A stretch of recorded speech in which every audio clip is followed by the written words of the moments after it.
Bonjour, je m'appelle Julien Aymar. J'ai eu un fils qui était à l'école de Riaumont pendant 1 an et demi. Et c'est à ce titre que j'interviens aujourd'hui. D'accord. Qu'est-ce que vous pensez de Riaumont? Riaumont a été un vrai déclic pour mon fils. Il a évolué, il s'est épanoui, il a amélioré ses relations aux autres, donc tout son aspect social. On a laissé un enfant assez perturbé, on a trouvé un adolescent épanoui. À partir du moment où il commençait à parler de Riaumont et de son expérience à Riaumont, est-ce qu'à un moment, il vous a parlé de violence, de brimade, de règlements assez difficiles? Non, non, non, c'est un environnement de garçons, mais comme dans tout internat où il n'y a que des garçons, c'est viril, mais à aucun moment il a été mis au piquet, des châtiments corporels ou autres, comme ça a pu être souligné par ailleurs. D'accord. Donc, votre garçon, il était dans cette école jusqu'à quelle époque? Il y a été jusqu'à sa fermeture mi-janvier dernier, où on s'est retrouvé avec notre garçon qui était en CAP, et il a fallu trouver à le replacer en milieu de mi-janvier, ce qui était pas une mince affaire. Et comment ça se passe maintenant avec votre garçon? Aujourd'hui, notre garçon, avec cette expérience à Riaumont, nous a tout de suite expliqué qu'il voulait renouveler cette expérience et ne pas être à la maison au quotidien, et être donc en internat, et de pouvoir faire la semaine en dehors de la maison pour travailler. D'accord. Il n'y a pas longtemps, il y a eu un reportage qui est passé sur France 2, l'émission Envoyé spécial, sur une rubrique bien particulière, c'était la violence à Riaumont. Avez-vous vu ce reportage? Oui, je l'ai vu partiellement puisque j'étais affligé de ce reportage. Ce reportage a été partagé sur des pages de Liévin, et quand on regarde les commentaires, on peut lire que cet établissement devrait être fermé, que ça fait longtemps que ça devrait être fermé, que c'est une secte. Certaines personnes ont rencontré des enfants de Riaumont, ils étaient malheureux, etc. Quel est votre avis, et pourquoi, à votre avis, ces gens qui ont fait ces commentaires commentent ainsi, en fait? Par l'ignorance. Les commentaires viennent de l'ignorance. Le reportage a été complètement biaisé, orienté, selon moi. Et du coup, les commentaires, en fait, le reportage a incité ces commentaires. Et les personnes ont réagi sans être en connaissance de cause, en n'ayant qu'un point de vue qui était en plus biaisé et faux à mon sens. Il suffit de franchir la porte du village d'enfants de Riaumont, d'aller côtoyer les pères, d'aller côtoyer les enfants qui ont vécu, d'aller côtoyer les parents qui ont des enfants qui ont vécu, pour rétablir la vérité. Est-ce que vous auriez quelque chose à rajouter? Je pense vraiment que le village d'enfants de Riaumont a beaucoup apporté à notre fils, qui était pas complètement stable, et ça lui a apporté ce supplément d'âme qui lui permet aujourd'hui d'avancer sereinement et d'être beaucoup plus en paix avec lui-même, et donc en paix avec toute la famille. Seriez-vous prêt à orienter des parents qui ont des enfants difficiles ou qui voudraient avoir une bonne éducation sur Riaumont si l'école était encore ouverte? Bien sûr, bien sûr. Pourquoi je le ferais pas, dans la mesure où je pense que ça a été un très très bien fait pour mon fils. J'encourage nécessairement. D'accord. J'étais un enfant assez agité quand j'étais plus jeune, plus petit. Donc disons que j'étais pas un garçon facile, j'étais toujours abonné aux conneries, j'étais un peu perturbé dans le sens scolairement, j'avais toujours besoin d'être agité, donc du coup c'était soit je restais comme j'étais, soit on me donnait une autre chance ailleurs, et je reprenais une scolarité normale et j'étais recadré. Je veux dire, on était 45 garçons, une cinquantaine à l'époque. Tu crois que concrètement, il y aurait eu des maltraitances comme ça? Il y aurait pas un moment où les gens, où les élèves, ils auraient réagi, d'autres qui auraient alerté leurs parents, d'autres même qui auraient pu se rebeller, hein, carrément, parce que Je veux dire, à 9 ans et demi, d'accord, mais quand on a 15 ans, 16 ans, on l'ouvre quand même. Donc, il y a un moment, on est même capable d'aller même nous-mêmes se plaindre. On n'a pas besoin d'attendre quoi que ce soit. On n'était pas dans la peur non plus. Hein. Donc, non. Puis des fois, comme je le disais aussi dans la lettre, on pouvait se battre entre nous, garçons, et des fois, ça rigolait pas. Alors, quand le prêtre il venait dans la mêlée pour essayer de nous séparer, et que nous, on voulait pas lâcher le morceau, et ben, même lui, se prenait des coups, hein, concrètement. Alors déjà, faudrait savoir de qui viennent ces commentaires. Est-ce que ça vient d'anciens? Est-ce que ça vient de gens qui ont vécu une expérience à Riomont? Est-ce que ça vient de gens de l'extérieur qui réagissent juste à ce qu'ils entendent et ce qu'ils voient à la télé? C'est par là qu'il faut commencer, par savoir d'où viennent ces commentaires. Voilà. Si c'est des anciens de Riomont, ok, suivant leur expérience, ils ont une légitimité à y répondre. Maintenant, si c'est des personnes étrangères à Riomont qui ont juste vu un sujet qui prend parti d'attaquer Riomont sans même être allé chercher plus loin, concrètement, moi, je relève même pas, puisque je me dis, tu n'as pas vécu là-bas, tu ne sais pas ce dont tu parles. Donc concrètement, tu peux défouler toute ta haine, tu peux déverser toute ta haine sur Riomont. Mais qu'en sais-tu, au fond? Voilà. Es-tu un ancien? As-tu vécu là-bas pour pouvoir? As-tu une légitimité pour pouvoir parler? Et voilà. Moi, ok, comme je te le dis, si c'est un ancien, ok, et c'est son expérience, je respecte. Mais des personnes d'extérieur ou étrangères au sujet, ok. Bah voilà. Hein, je veux dire, dans les médias, tu entends ce que eux ils ont envie de te montrer. Donc à partir de cela, tu gobes l'information. Et forcément, tu vas arriver, tu vas te dire, oui, c'est injuste, c'est pas correct, ces enfants, ils ont été maltraités, ces enfants ceci, ces enfants cela. Mais ok, t'as juste vu ça, mais est-ce que t'as été voir, toi, des anciens? Est-ce que tu as été poser des questions à des anciens directement pour qu'ils te disent, oui, j'ai vécu ça, oui, j'ai eu ça, oui, ils ont raison dans le reportage? Non. Donc, c'est comme tout sujet. Tu vois un truc, on te dit, ouais, c'est pas bien, bah, tu vas dire, oui, c'est pas bien. On va te dire, ça, c'est génial, bah, tu vas dire, oui, ça, c'est génial. Voilà. Donc les gens, en fait, ils prennent parti pris à une chose sans savoir le fond du sujet. Bonjour, je m'appelle Rémi Fournier, j'ai 40 ans, je suis passé à Riomont dans les années 91, 92, 93 en tant que garçon. Et je tenais à m'exprimer puisque j'ai vu le reportage d'Envoyé spécial sur Riomont. Où j'ai entendu des choses, j'ai entendu un quotidien rythmé par la violence, on m'a volé une partie de mon enfance. Et je veux que ça ferme et que justice soit faite. Voilà, donc je tenais à m'exprimer là-dessus. Oui, la justice, oui, pour Riomont, parce que j'entends dire tout n'importe quoi. Alors, il n'y a pas de mise en examen pour aucun cas de pédophilie. Il y a des mises en examen pour violences légères. Et il y a un non-lieu, je tiens à le rappeler, pour le suicide de Romain, mais j'aurai la décence de laisser les gens qui étaient là ce jour-là en parler. Voilà. Dans ce reportage, il y a 4 témoignages d'anciens, dont 3 qui décrivent une éducation faite par la violence. Alors moi déjà ça m'a choqué, faite par la violence, ça veut dire que tout ce qu'on nous a appris, quoi qu'il se passe toute la journée, c'était par la violence, quoi. Hein. Le 4e qui s'exprime, il dit n'avoir reçu aucun coup, mais alors s'il condamne pas les moines, d'après Envoyé spécial, c'est qu'en fait il aurait été chanceux et qu'il aurait échappé à leur punition. Hein. C'était un peu, d'après eux, l'exception, c'est un peu l'anguille, quoi. Et là, le journaliste, il pose une bonne question. Il dit, comment expliquez-vous la différence de votre témoignage à cet ancien Romain et ceux d'avant qui ne parlent que de violence? Donc, je repose aussi la question à Monsieur Gasquinet. Comment expliquez-vous la différence de témoignage entre vos 3 premiers témoins et la majeure partie des anciens?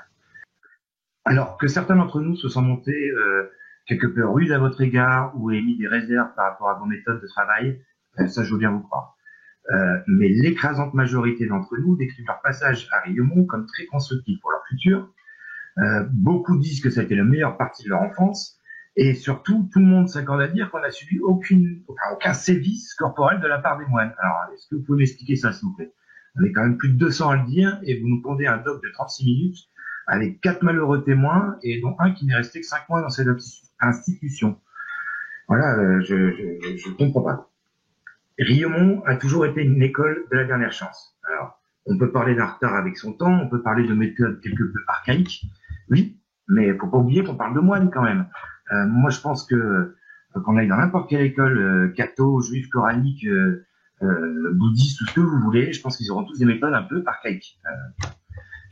Moi, je tiens à dire, j'ai reçu beaucoup de claques, de coups de pied, j'ai connu la violence dans ma jeunesse, mais c'était pas Riomont, pas de la part des frères, des pères ou des encadrants en tout cas, quoi. La violence entre garçons un petit peu, comme dans n'importe quelle école et n'importe quel adolescent, mais j'ai pas subi de sévices. Moi, à mon arrivée au village, sincèrement, j'étais triste et malheureux et je me suis senti aimé et j'oserais même dire important. Enfin, je faisais partie de quelque chose, on faisait attention à moi. Voilà, je me suis senti important. Et alors, je voudrais vraiment dire quelque chose, c'est que vous tous qui jugez sans savoir, allez interroger les anciens, quoi. On est tous différents. C'est pas que des petits bourgeois catholiques comme on le sous-entend dans ce reportage. Il y a tout, quoi. Il y a les blancs, des noirs, des arabes, des asiates, il y a des cathos, des non-cathos, il y a des homos, des hétéros. Enfin, je vais pas entrer un truc comme ça, c'est ridicule. Des gens de droite, des gens de gauche, mais on tient tous à dire que au final, si on s'en est sorti dans la vie, c'est grâce à Riomont. C'est grâce à ce qu'on a appris là-bas, quoi. Je le maintiens. Moi, je suis pas là pour défendre vraiment Riomont. Je suis là parce que je ne veux pas qu'on dise n'importe quoi. Je dois ça aux moines. Je ne veux pas qu'on dise n'importe quoi. Donc, ne jugez pas sans savoir et ne croyez pas tout ce qu'on voit à la télé. Voilà.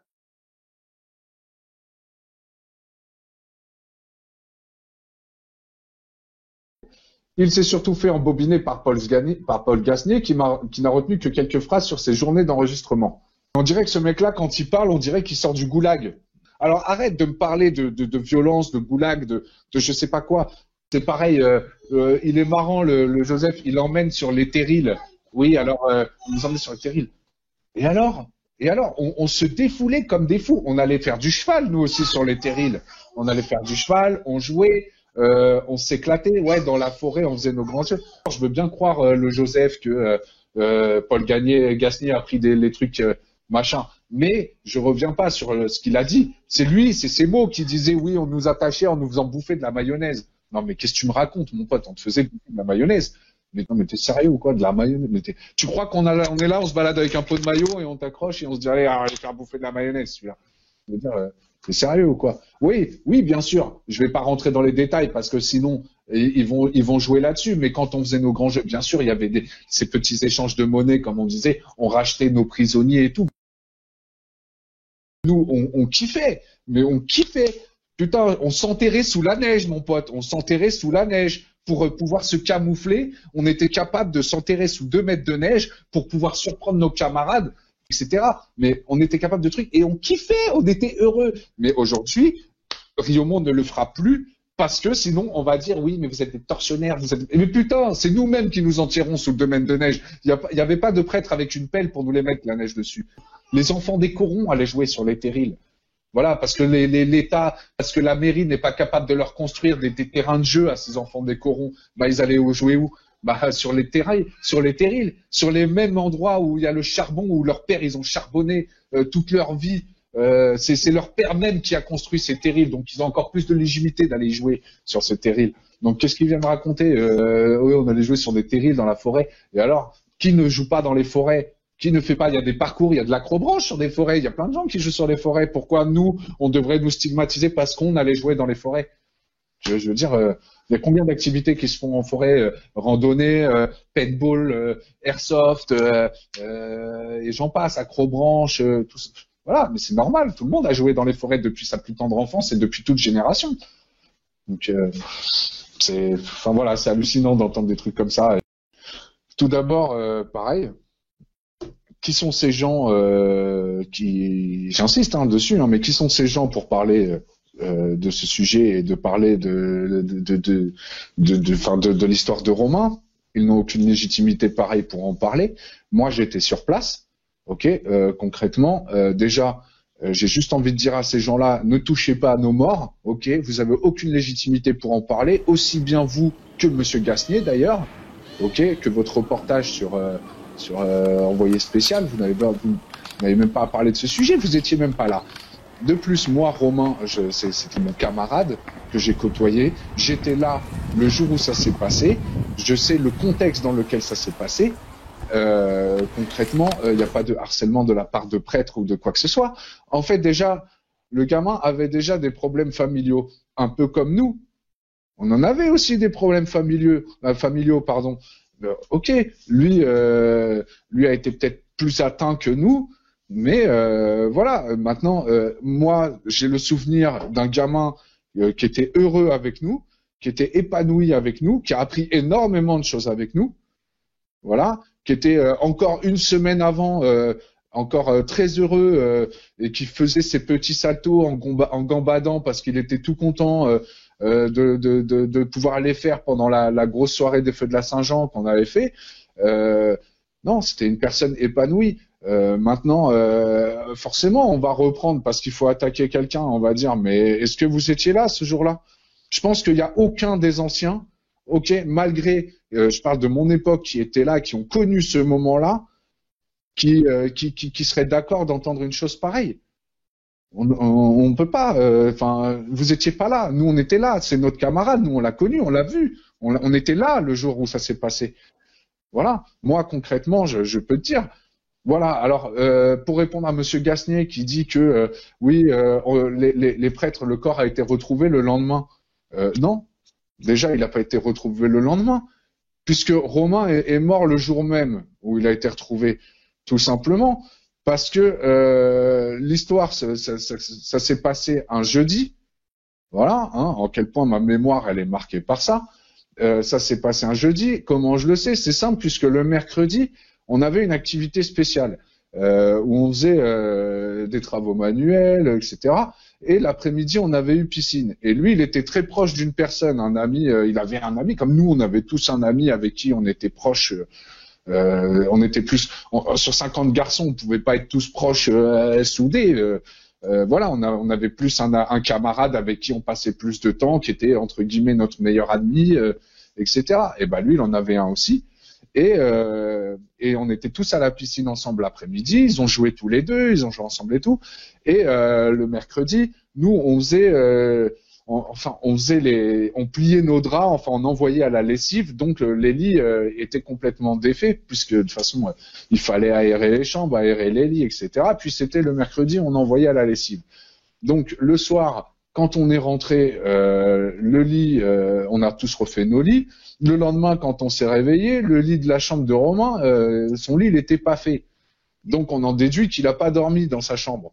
Donc à ce moment-là, on se pose des questions, puisque entre garçons, bah forcément, hein, tout de suite, on le remarque. Hein, on remarque même plus rapidement que tout le reste du village. Hein, donc on est là. C'est surtout vu que ses camarades de chambre sont dans sa chambre, concrètement, ils le voient. Hein. Et donc ils arrivent, hop, le lit n'est pas fait. On a essayé de se renseigner. On a prévenu les pères de Riomont, qui étaient déjà au courant d'ailleurs, puisque on a un religieux qui s'occupe de surveiller les dortoirs, donc il a une chambre à part dans le dortoir, et c'est la chambre de veille. Et donc du coup, forcément, il est là. Il sait le nombre de garçons qu'il y a dans son dortoir, donc il est premier au courant.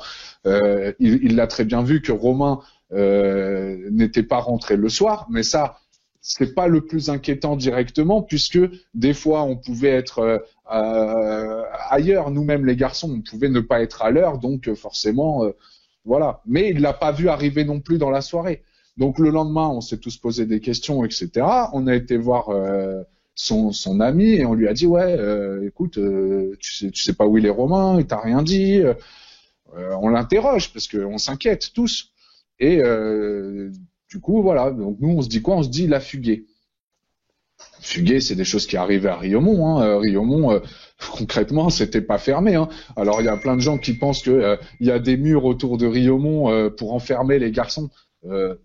Jamais. Je veux dire concrètement, les murs ils font 2 mètres de haut. On les a tous sautés. Hein. On allait tous dans les conneries qu'on a fait, dont je te parlais tout à l'heure. On a tous été au tabac acheter des paquets de clopes. On a tous été à l'épicerie. Donc on s'est tous barrés de Riomont au moins une fois. On a tous fait une sortie quasiment. Les murs, on n'était pas cloîtrés, enfermés. On pouvait sortir de Riomont quand on voulait, les garçons. Voilà. Pas quand on voulait dans le sens, on était autorisé. Mais quand on voulait dans le sens où, voilà, si je décide de sauter le mur, je saute le mur. Il n'y a pas de hauteur, je peux pas me blesser, il n'y a pas de problème. Et il y a d'autres chemins même. Le village, il est en fait complètement ouvert. En fait, les murs, ils servent qu'à tenir la terre, en fait, hein, concrètement, du monde, quoi. Donc, voilà. Donc, je veux me barrer, je me barre. Il n'y a pas de problème. Et donc, bref, on s'est dit qu'il avait fugué et tout, etc. Et à un moment, en fait, son ami, il est inquiet, il vient nous voir et il nous dit, ouais, Romain, hier, quand on était à la piscine, il m'a dit, ouais, t'es mon ami, faut que je te dise un truc, voilà, écoute, je te dis au revoir parce que c'est la dernière fois que tu me revois. Et donc, du coup, bah, hop, il nous dit ça, on lui dit, mais t'aurais pu nous le dire déjà hier soir, ok, donc c'est bon, il a fugué, quoi, voilà. Donc, pour nous, c'était ça, quoi. Et donc nous, en fait, ce jour-là, c'était aussi, on préparait nos affaires parce que c'était le dernier jour d'école, c'était un peu la grosse fiesta, hop, on allait tous rentrer et tout, etc. Et donc voilà. Et il y a eu la récréation de 10 heures. Et à la récréation de 10 heures, tout le monde allait jouer au foot sur le terrain, quoi. Et donc voilà. Et la balle, elle passait combien de fois derrière les tribunes? Personne n'a vu le corps de Romain à ce moment-là, parce que forcément, au moins 2 à 3 fois pendant la récré, on se retrouve derrière les tribunes. Alors il y a ceux qui jouent derrière les tribunes, il y a ceux qui jouent au foot, la balle elle part derrière, donc forcément on l'aurait vu. Voilà. Récré de 10 heures fini, hop, on repart en classe et tout, machin. Et pause de midi, pareil, on a un battement de 3/4 d'heure, une demi-heure, 3/4 d'heure avant d'aller manger. Donc hop, qu'est-ce qu'on fait nous? Bah on en profite, on va jouer sur le terrain de foot et tout, machin. Bon, moi, à ce moment-là, j'étais pas parti sur le terrain de foot, j'étais encore dans la salle de classe. Et c'est là que la balle repasse derrière les tribunes et que là, on a un de nos camarades qui va la chercher. Et là, ouais, là, il tombe nez à nez avec le corps de Romain. Voilà, quoi. Donc, l'état de choc, quoi, concrètement. Moi, je suis mis au courant derrière parce que j'ai un de mes camarades qui a couru, en fait, et qui cherchait un professeur pour le prévenir, qui était en pleurs, paniqué. Il ouvre la salle de classe, il tombe sur moi et il me dit oui, t'as pas vu tel père, tel frère? Je lui dis non, j'ai pas vu. Je lui dis qu'est-ce qui t'arrive, pourquoi tu pleures, machin? Et il me dit ouais, il y a un problème et tout, Romain est mort. Je lui dis mais qu'est-ce que tu me racontes? Je lui dis arrête de dire des conneries, on rigole pas avec ça. Qu'est-ce que tu me sors, quoi? Et il me dit si je te jure, Hop. Et du coup il me dit viens, suis-moi. Et donc là. Je le suis, il me montre du doigt le bout du terrain, il me dit tu vois la forme là-bas sur les tribunes, c'est Romain. Alors moi je réfléchis pas, je cours tout droit et d'ailleurs il y avait un mur pareil, au lieu de prendre le chemin, moi je saute par-dessus le mur carrément, donc je cours au niveau des tribunes et là je constate effectivement le corps de Romain.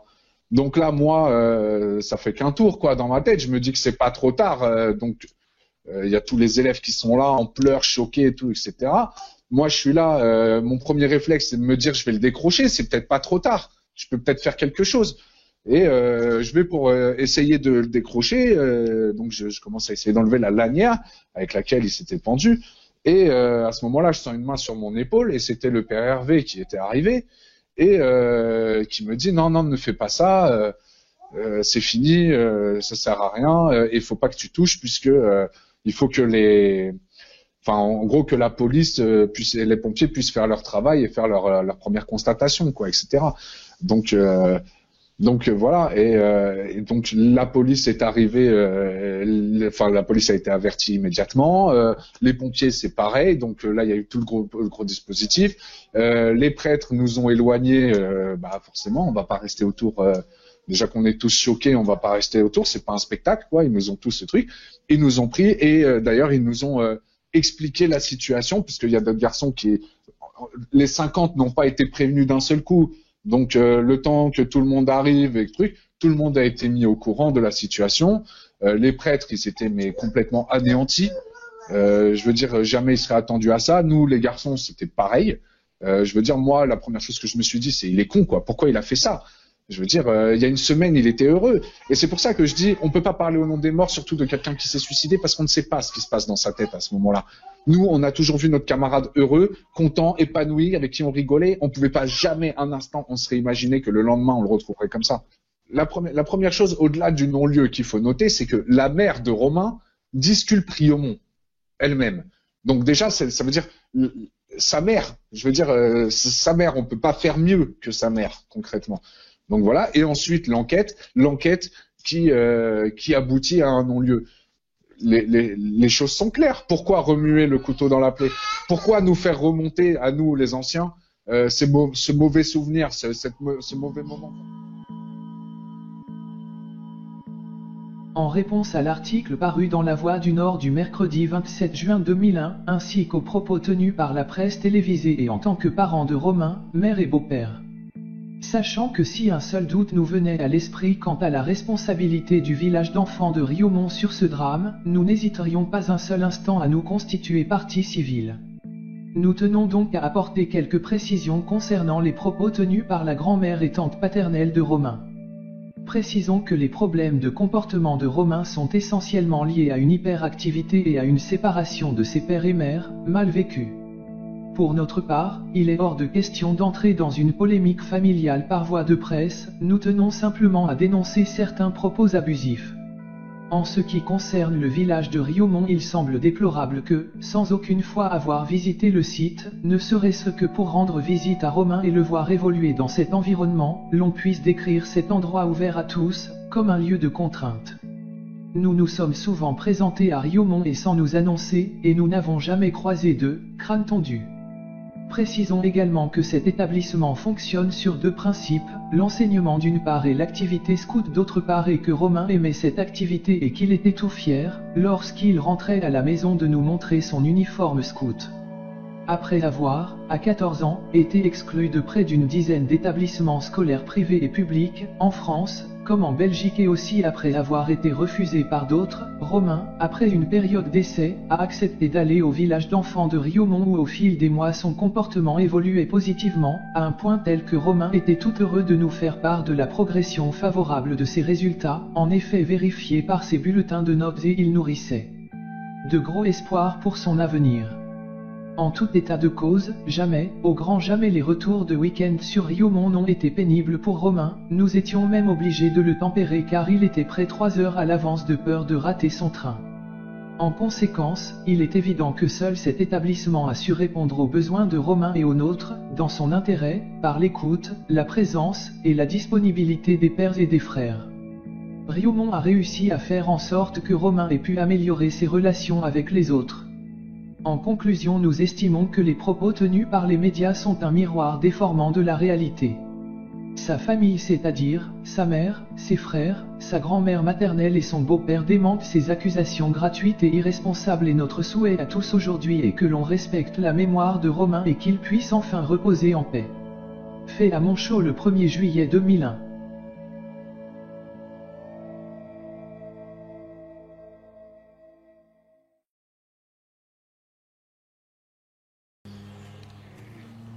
Bonjour. Bonjour.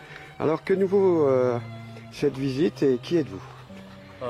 Je m'appelle Yang Go Joseph et j'ai vécu ici avec le père Revé pour 2-3 ans et a fait mes études ici.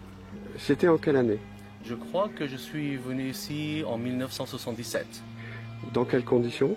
Je suis très petit, j'étais un petit garçon qui a besoin d'étudier parce que nous sommes des réfugiés du Laos. Nous sommes arrivés en France en 1977, déplacés par la guerre du Vietnam. Nous avons quitté le Laos pour aller en Thaïlande et de Thaïlande nous sommes venus ici en France. C'est parce qu'au Père Revé et l'école de Sacré-Cœur que je suis, ma vie est très réussie aujourd'hui, parce que après ça, quand j'ai quitté le village de Riomont, j'ai fini mon brevet de collège à Orléans et je suis parti aux Amériques où j'ai fini mes études pour devenir un scientiste, travailler dans un grand centre de cancer comme un scientiste qui travaille avec l'étude du sang. Et maintenant, je suis le directeur de ce centre de cancer et on travaille avec plus de 500 personnes par jour qui ont du cancer. Je veux remercier toutes les personnes, et spécialement les prêtres, qui m'ont aidé quand j'étais très petit pour me donner l'opportunité de vivre ici pour quelques années et de me sélectionner pour aller à l'école privée de Sacré-Cœur pour que ma vie soit très bien réussie aujourd'hui. Je reviens après plus de 30 ans à quitter la France en 1986 avec ma famille pour visiter, mais c'est les prêtres ici au centre, au village de Riomont qui m'ont tout appris. Bonjour Fabrice. Bonjour. Vous avez souhaité donner votre témoignage suite à la diffusion du reportage de France 2 envoyé spécial qui nous parlait de Riomont. Je pense que les questions des reporters sont ciblées et on a gommé tout le positif de Riomont. Je veux bien admettre qu'il s'est passé des choses, que la vie était difficile, mais on ne peut pas occulter tous les effets positifs de Riomont. Quand vous admettez qu'il s'est passé des choses, on peut rappeler que c'était dans les années 60.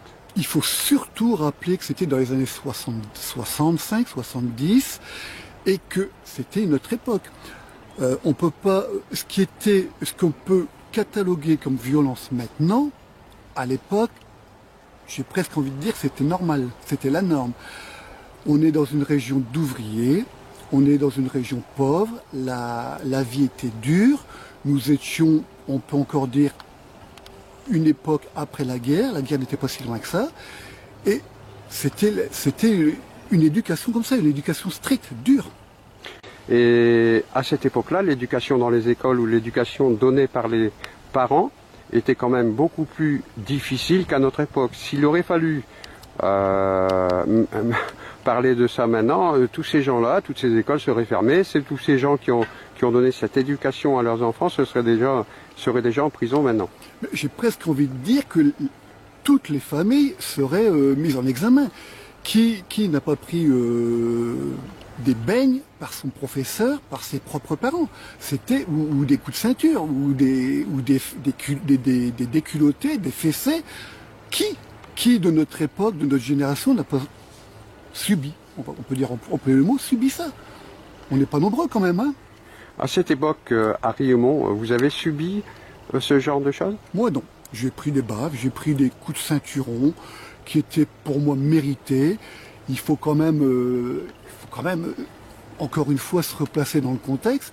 D'accord, on rappelle bien que c'est à l'époque des années 60. Voilà, 70. Et puis il faut aussi reconnaître une chose, c'est que dans les 150, 180 ou peut-être un petit 200 que nous étions, il y avait des garçons très très difficiles. Pardon, mais il faut pas oublier une chose, c'est que si nous étions placés à Riomont, c'était quand même pour une raison. Moi, on nous a placés à Riomont pour nous enlever du milieu familial. C'est un milieu défavorable. Peut-être que mon frère et moi aurions eu plus d'effets néfastes en restant avec nos parents qu'en étant placés à Riomont. Et je pense qu'à 100% des enfants qui ont été placés à Riomont ou dans un autre institut, si on les a enlevés des parents, c'est pas pour les placer à Riomont ou à l'Institut Pasteur ou dans un autre centre. C'était parce que à la base, il y avait un souci avec les parents, le milieu familial. Faut quand même pas occulter ça quand même, c'est important. Après cette époque passée à Riomont, ça remonte maintenant, on va dire, à une cinquantaine d'années. Quels sont les souvenirs que vous en gardez? Moi, j'ai presque envie de dire que j'ai pas une journée où je pense pas à Riomont. Mais alors, je vais vous dire un truc qui peut être un peu dur à entendre, mais je suis marqué au fer rouge. Mais dans le bon sens du fer rouge, on peut pas être passé par Riomont et oublier Riomont, c'est impossible. Je pense que tous les gamins qui ont été placés dans une institution, quelle que soit l'institution, déjà ça marque, mais Riomont c'est autre chose. On a reçu une éducation en harmonie avec la nature. C'est un village magnifique, nous étions dans un cadre magnifique. Nous allions en vacances à Noël, en Allemagne. Nous allions en vacances au sport d'hiver. Nous allions faire des jeux, des camps d'été dans des étendues gigantesques. On allait dans le Jura, on allait à l'abbaye de Fontcombeau. On dormait dans des tentes, on dormait à la Belle Étoile. J'ai des souvenirs plein la tête. Je peux vous en parler pendant 3 jours sans interruption. On nous a appris la loyauté, la camaraderie, le partage. L'équipe soudée, on était louveteaux, on était scouts, on faisait des jeux, on était soudés, on se soutenait. Enfin, je peux en parler des heures et des heures et des heures. Mais moi, j'en retiens 95% de positif sur les 100% que je peux retenir. Je vous dis encore une fois, Riaumont, je pense que ça a sauvé énormément d'enfants. Je me dis que les jugements qui soient portés sur d'éventuelles, je préciserai éventuelles maltraitances, de coups qui auraient été portés. Moi je demande à ces gens qui essaient de se souvenir comment était leur éducation chez leurs parents. Elle était comment l'éducation? Est-ce que c'est un coup de botte? Est-ce que c'est un coup de cravache? Ou un coup de bâton? À Riaumont, c'était pas le cas. J'ai jamais vu ça à Riaumont. Moi, je me dis que, et je l'ai écrit, il y a des intérêts là derrière. Parce que ne nous voilons pas la face. Où il y a des intérêts, il y a de l'acharnement. Et il y a des gens qui s'y attachent quand il y a des intérêts. Des intérêts lesquels on est sur une colline à Liévin. Un endroit situé correctement. Et je me demande que deviendrait Riaumont s'il n'y avait plus rien. Un hôtel, des hôtels, un casino ou je ne sais quoi. Ça deviendrait quoi? Ça deviendrait quelque chose, ce ne serait pas laissé à la bombe. Est-ce qu'on va laisser tout ça à des gens qui n'ont rien vu, qui n'ont rien entendu et qui portent des accusations infondées? Donc je vous lis le témoignage de Louis Gonzague. C'est une lettre au juge, donc au tribunal de grande instance, place Lamartine à Béthune, village d'enfants de Riaumont, copie à notre avocat, maître Éric Morin. Madame le juge, ayant appris que plusieurs centaines d'auditions d'anciens de Riaumont comme moi ont donné lieu à des poursuites contre des religieux de la communauté de Riaumont, je tiens à vous faire part de la façon dont s'est déroulée la mienne. L'inspecteur de la brigade criminelle qui m'a auditionné pensait en me recevant avoir affaire à un opposant à Riaumont. J'avais en effet demandé à être entendu après avoir échangé avec un ancien, resté mon ami, qui avait témoigné à charge, ce qui m'a révolté. C'est donc en me recommandant de cet ancien que j'avais été reçu. Au moins 4 éléments m'ont donné l'impression que l'enquête était faite de manière partiale. Dès mon arrivée, une fois installé, l'enquêteur me dit « Pour que les choses soient claires, je tenais à vous dire, avant que débute cette audition, que je souhaite que cette école soit fermée. » J'ai été interrogé sur chacun des religieux et encadrants de Riaumont. Quand l'enquêteur m'a demandé mon avis sur le père Hervé, c'est là tout à l'heure, je lui ai dit que je ne me rappelais pas d'avoir vu lever la main sur un élève. Il m'a répondu « Détrompez-vous, c'est l'un des pires ». C'est ce type de phrase, en contradiction totale avec la réalité bien connue de tous les anciens de Riaumont, qui m'a conforté dans l'idée que ces auditions n'étaient qu'à charge. Au cours de nos échanges, qui ont été étalés sur 2 journées, une journée complète, plus une matinée. Vous imaginez le nombre d'heures que les enfants ont été interrogés. J'essayais de garder un œil sur le compte-rendu écrit de mon témoignage. Après avoir répondu à une question concernant des violences supposées exercées, en indiquant que j'avais dû, au cours de ma scolarité, prendre une baffe, ou 2 bien méritées, je me suis aperçu qu'il avait été écrit que je me plaignais d'avoir subi des corrections régulières.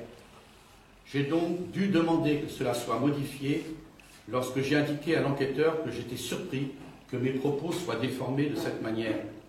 Il m'a répondu qu'il voulait synthétiser. Je vous laisse imaginer qu'il est donc possible que sur un temps aussi long, d'autres modifications aient pu m'échapper. J'ai eu le loisir de relire ma déposition sur un coin d'imprimante et n'ai pu en conserver une copie. J'imagine également que d'autres anciens moins préparés ont été également bernés de la sorte. Au moment où l'inspecteur me raccompagnait à l'ascenseur, À la fin de l'audition, celui-ci m'a également indiqué que si Riomont ne fermait pas à cause de la justice, car beaucoup de faits étaient prescrits, les médias se chargeraient de le faire. Je m'étonne d'une telle partialité dans des enquêtes. Est-ce une procédure normale, l'instruction étant censée se faire à charge et à décharge? Restant à disposition de la justice, veuillez agréer, Madame le juge, mes salutations distinguées. J'ai eu d'autres témoignages, un peu comme celui-ci. L'avantage, c'est que Louis Gonzague écrit directement au juge de Béthune, mais beaucoup d'anciens nous ont dit combien c'était lourd et toujours à charge. Et dès que les jeunes, les enfants disaient du bien de Riomont, en fin de compte, ça n'intéressait absolument pas l'inspecteur de la police. Je ne dis pas que tous les policiers étaient comme ça. J'ai rencontré des policiers qui étaient excellents. En particulier, j'ai été interrogé pendant 1h30 dans la salle d'honneur. Et le policier qui était là était très embêté, en fin de compte, de m'interroger, se rendait compte que c'était aussi peut-être une question idéologique. Voilà. Parce que comment se fait-il qu'encore aujourd'hui, des moines en habit s'occupent de jeunes?